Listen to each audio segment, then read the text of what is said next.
ସକାଳେ ଆମେ ସପରିବାର ପହଞ୍ଚିଥିଲୁ ଯୋଧପୁରର ମେହରନାଗଡ଼ ଦୁର୍ଗରେ। ଏତେ ବଡ଼ ଦୁର୍ଗ, କି ସୁନ୍ଦର କାରୁକାର୍ଯ୍ୟ ଶୈଳୀ!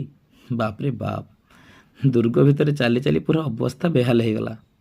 ପୁରା 3 ଘଣ୍ଟା ନେଲୁ ଦୁର୍ଗଟିକୁ ବୁଲି ଦେଖିବାକୁ, ତଥାପି ସମ୍ପୂର୍ଣ୍ଣ ବୁଲି ପାରିଲୁନି। ଦୁର୍ଗ ଭିତରେ ଥିବା ମ୍ୟୁଜିୟମରେ ବିଭିନ୍ନ ଡିଜାଇନର ରାଜାଙ୍କର ସିଂହାସନ ଓ ରାଣୀଙ୍କର ପାଲିଙ୍କି ଦେଖି କିଛି ନୂତନ ଅନୁଭୂତି ମିଳିଲା।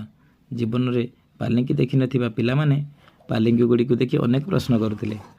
ବିଭିନ୍ନ ପ୍ରକାର ଭାରୀ ଅସ୍ତ୍ରଶସ୍ତ୍ର, ବାସନକୁସନ, ହୁକ୍କା, ସେତେବେଳେ ମାରୱାଡ଼ ରାଜାମାନଙ୍କ ଦ୍ୱାରା ବ୍ୟବହୃତ ହେଉଥିବା ମୁଦ୍ରା, ସରୀସୃପ ଆକୃତିର ଯୁଦ୍ଧ କମାଣ, ରାଜାମାନଙ୍କ ଦ୍ୱାରା ବ୍ୟବହୃତ ହେଉଥିବା ବୈଠକ ଘର, ଖଟ ଓ ବିଛଣା, ବସ୍ତ୍ର ଓ ଅନ୍ୟ ଉପକରଣ ଦେଖି ପାଦ ବଢ଼ୁଥିଲା ଆଗକୁ ଆଗକୁ। ମାରୱାଡ଼ ରାଜାମାନେ ମଧ୍ୟ ସୀସାମହଲ ଓ ମୋତିମହଲ ଗଢ଼ି ନିଜର କଳା ଓ କାରିଗରୀକୁ ଖୁବ୍ ସୁନ୍ଦର ଭାବରେ ପ୍ରତିପାଦିତ କରିପାରିଛନ୍ତି।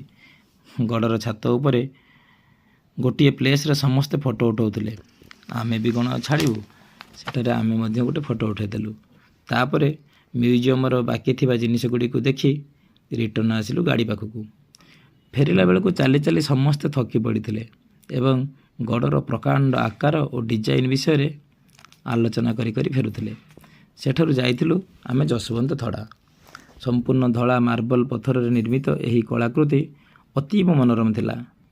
ଦ୍ୱାଦଶ ଶତାବ୍ଦୀ ଠାରୁ 19ବିଂଶ ଶତାବ୍ଦୀ ମଧ୍ୟରେ ରାଜୁତି କରିଥିବା ରାଜାମାନଙ୍କର ଫଟୋ ଏବଂ ତା ସହିତ ରାଜୁତି କାଳ ଏହି ଥଡ଼ା ଭିତରେ ଲିପିବଦ୍ଧ ହୋଇ ରହିଛି। ପରବର୍ତ୍ତୀ ସ୍ଥାନ ଥିଲା ଉମେଦ ପ୍ୟାଲେସ୍। ସବୁଠାରୁ ଧନୀ ରାଜବଂଶ ମଧ୍ୟରୁ ଗୋଟିଏ। ଶୁଣାଯାଏ ଏହି ରାଜବଂଶରେ କାଳେ ପୋଷା ବାଘ, ପୋଷା ଭାଲୁ ଓ ପୋଷା କୁମ୍ଭୀର ମଧ୍ୟ ରହୁଥିଲେ।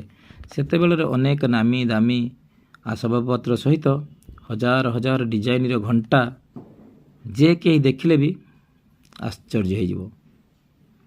ଏହି ରାଜବଂଶର ନିଜସ୍ୱ ଏରୋପ୍ଲେନ୍ ସହିତ ଅନେକ ଦାମୀ କାର୍ ମଧ୍ୟ ରହିଥିଲା, ଯାହାକୁ ଏବେ ସୁରକ୍ଷିତ କରି ରଖାଯାଇଛି। ମଜବୁତ ଏବଂ ସୁନ୍ଦର ଗାଡ଼ିଗୁଡ଼ିକୁ ଦେଖିଲେ ଇତିହାସର ଟେକ୍ନୋଲୋଜି ଏବଂ ଆଜିର ଟେକ୍ନୋଲୋଜି ମଧ୍ୟରେ ଆକାଶ ପାତାଳ ଫରକ ସ୍ପଷ୍ଟ ବାରି ହୁଏ। ଶେଷରେ ସ୍ମୃତି ଚିହ୍ନ ପାଇଁ କିଛି ସ୍ମରଣୀୟ ଫଟୋ ଉଠାଇ ଆମେ ବାହାରିଥିଲୁ ମଣ୍ଡୋର ଗାର୍ଡ଼େନ ଅଭିମୁଖେ। ଅନେକ ହିନ୍ଦୀ ସିନେମା ସୁଟିଂ ହୋଇଥିବା ଏହି ଗାର୍ଡ଼େନରେ ଚାଲୁଥିବା ମଣ୍ଡୋର ଏକ୍ସପ୍ରେସରେ ବସି ଆମେ ଆନନ୍ଦ ନେଲୁ। ଏକ୍ସପ୍ରେସଟି ରେଲରେ ଚାଲୁନଥିଲା, ସଡ଼କରେ ଚାଲୁଥିଲା। ତେଣୁ ଗାର୍ଡ଼େନ ପରିସରରେ ଥିବା ଦେବୀ ମନ୍ଦିରରେ ଚାଲିଥିଲା ମହାଯଜ୍ଞ। ସେଠାରୁ ଦର୍ଶନ ସାରି ହାଲକା ବୁଲାବୁଲି କରି ଆମେ ଫେରି ଆସିଥିଲୁ ଯୋଧପୁର ରେଲୱେ ଷ୍ଟେସନ।